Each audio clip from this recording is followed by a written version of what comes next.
Marshy outside Goodison Park, Everton won, West Ham won.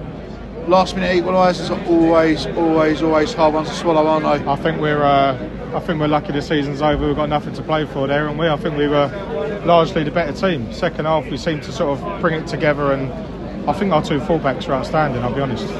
Yeah, I'd agree with that. I'd be honest. Obviously, everyone knows how much I love a youth team. Big fan of Ollie Scholes, but until Ollie's strength is crossing the ball, going forward, Ollie's strength is putting crosses in the box. Yeah. When you've got a 5'10" Jared Bowen and a 5'9" Mohamed Kudus, and we'll probably come to him in a second, you can't benefit from those crosses. So Emerson can beat a full-back. He's obviously got a little bit more experience. He's played at the highest level. Probably was the right call in hindsight. I thought it was probably the right call before the game. Probably still the right call now to start him. I think he had a good setup there, to be honest with you. I think he had a game plan. He'd obviously done his own work a bit. I think he wanted to try and dent Moyes and us coming up here and him sort of, slaughtering us or taking us to the slaughter, so to speak. I think it was never seeming to do that, though, was he? I don't think, I thought we were largely better in a lot of spells in the game. We had to weather the storm a little bit and we almost got there, but we've got to learn to stay switched on for the 93, 94 minutes, and that's where they've hurt us right at the end. Such a soft one to concede. Where I was it? Allowing the cross to come in as well, but allowing the man to get in front, I think, and get the header in for the equaliser was.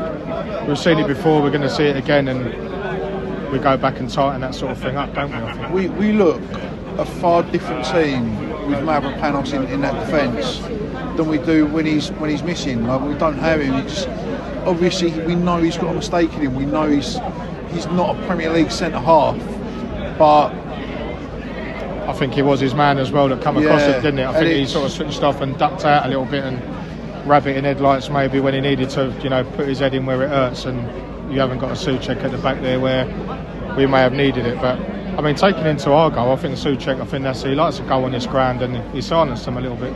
He loves it, doesn't he? He's the one midfielder that I think, out of three, and I know there's a lot of, we know we kind of need him in midfield, but out of three, out of Alvarez, Ward-Prowse and Souček, I think Souček's the one you've got to keep. I think Souček's the one because he gives you those options late in games. He's got this ability to make late runs into the box. I think he's the one more liable to obviously score the goals that obviously we may need, just going to rescue us points, maybe get us the maximum points at the end of the day, as opposed to Alvarez, who for me, he holds onto the ball too much. He's got 4 or 5 touches, whereas some of the others sort of trap it in and take a touch and away it goes. And Alvarez, I think, has been culpable for that a lot largely this season, and we have to sort of maybe knock that out. I think maybe towards the end of the season, when you look to offload a few, is that one contender that can maybe go out the door? He's one that might fetch a fee. I mean, realistically, Alvarez, he's probably still a £25 million midfielder. I don't think we're going to get the 38 we paid for him. Obviously, he's a little bit older.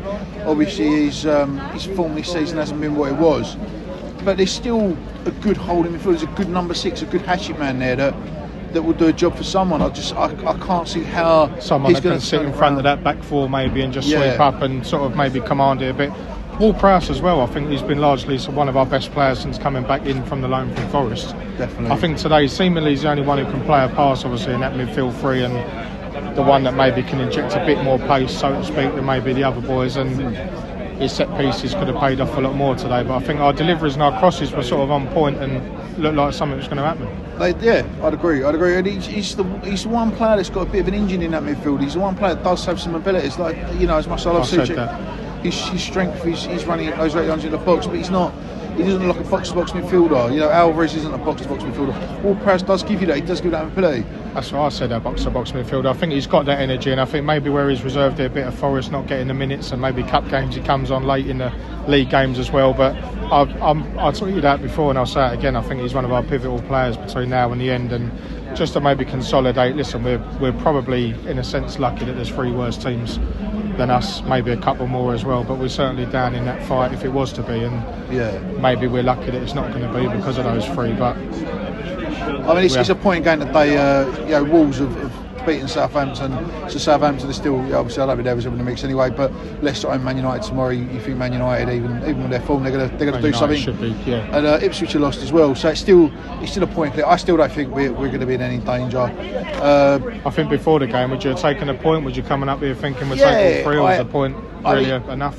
I don't think I would have accepted a point before the game, because I think all 3 were there for the taking, but I think it just felt like if there was ever going to be a draw today in the Premier League, it was going to be our This one was it. A Moyes Everton team versus a Potter West Ham team. You know, the way we've been playing, it's the football. You know, it's largely sort of contained football. I think. I don't think it is Potter's trying to get too much on the front foot.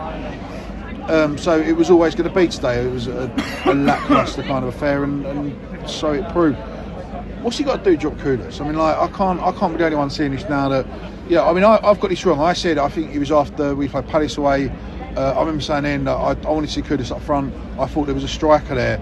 I've been proved desperately wrong since then. You know, if you look at his last few performances, I don't think he can play it. Yeah, I think with.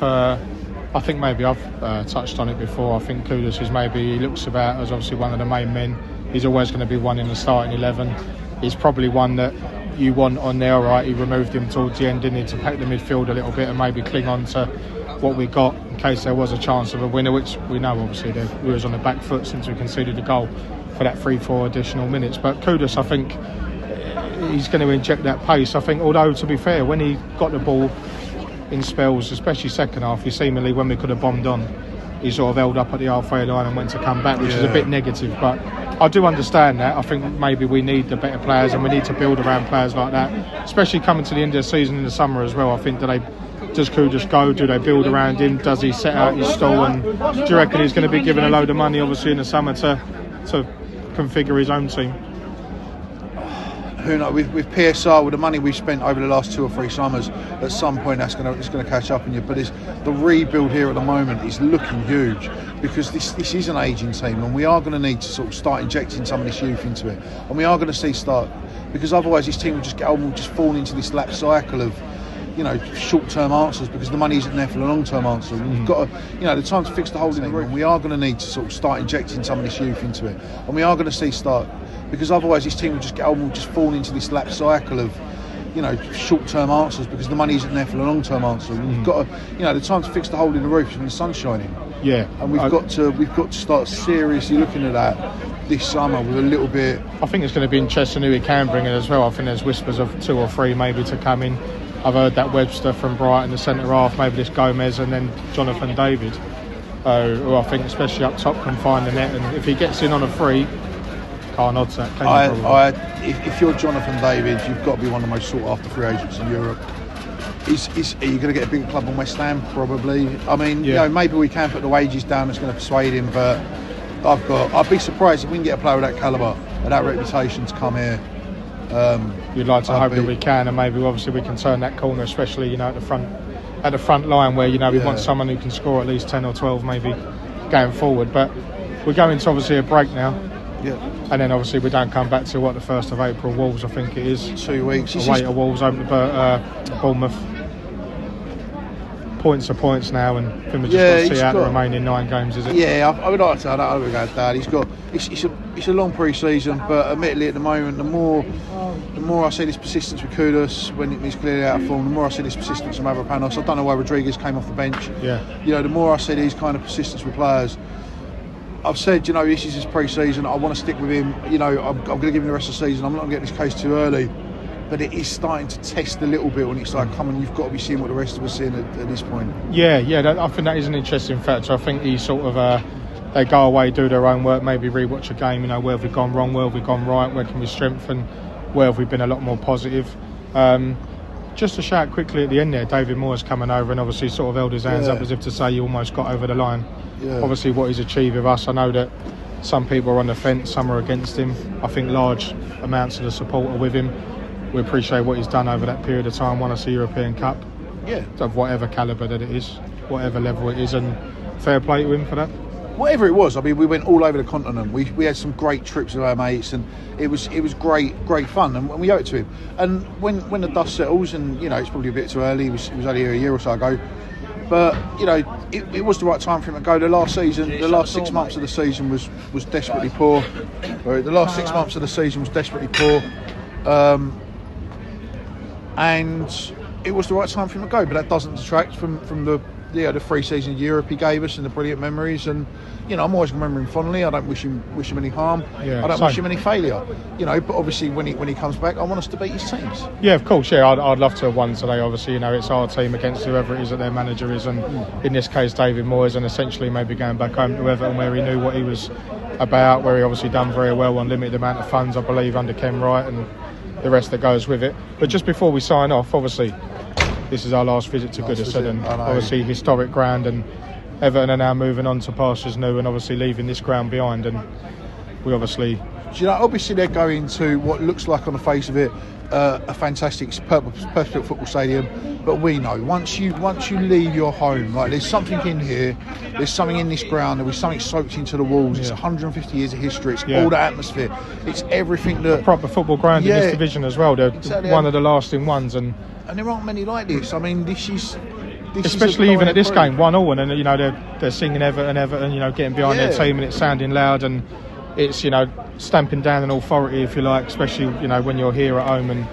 you know their supporters largely get behind them. It's just been interesting to see their transition period into the new ground, and it will. Like they're going to have. I think next season's going to be a struggle for them. I think they've got 38 away games, because it's going to take, like we did. It took us a little while to settle in. It took us. Even now, you know, summer. We've got our own match day routines now. It's kind of that novelty of it being new has worn off. I know some people will say we'll never be high, and it'll be a controversial. You know, it's always going to be a little bit controversial there. But you know, we have kind of got into it now. But it's taken a while. It's taken a while for us to get our own routines and our own kind of match day feel. You've got to be patient with that turnaround. And that's going to take them a while. That's going to take them 2-3 seasons. But another ground we can tick off next season then when we go there. I know. It's my 92 record goes up again. I was going to say, we'll get that under the belt. Hopefully, we've seen pictures of their new ground. You know, I say all the best to them and see how they get on. And you know, it's never easy with a new ground. But I suppose now to sign off, let's get back down the M62 and M6. Let's go home. Let's go home. It's a long journey. Appreciate the watching. Cheers, subscribe, thank you very much. like. Thanks for your support. Thank you.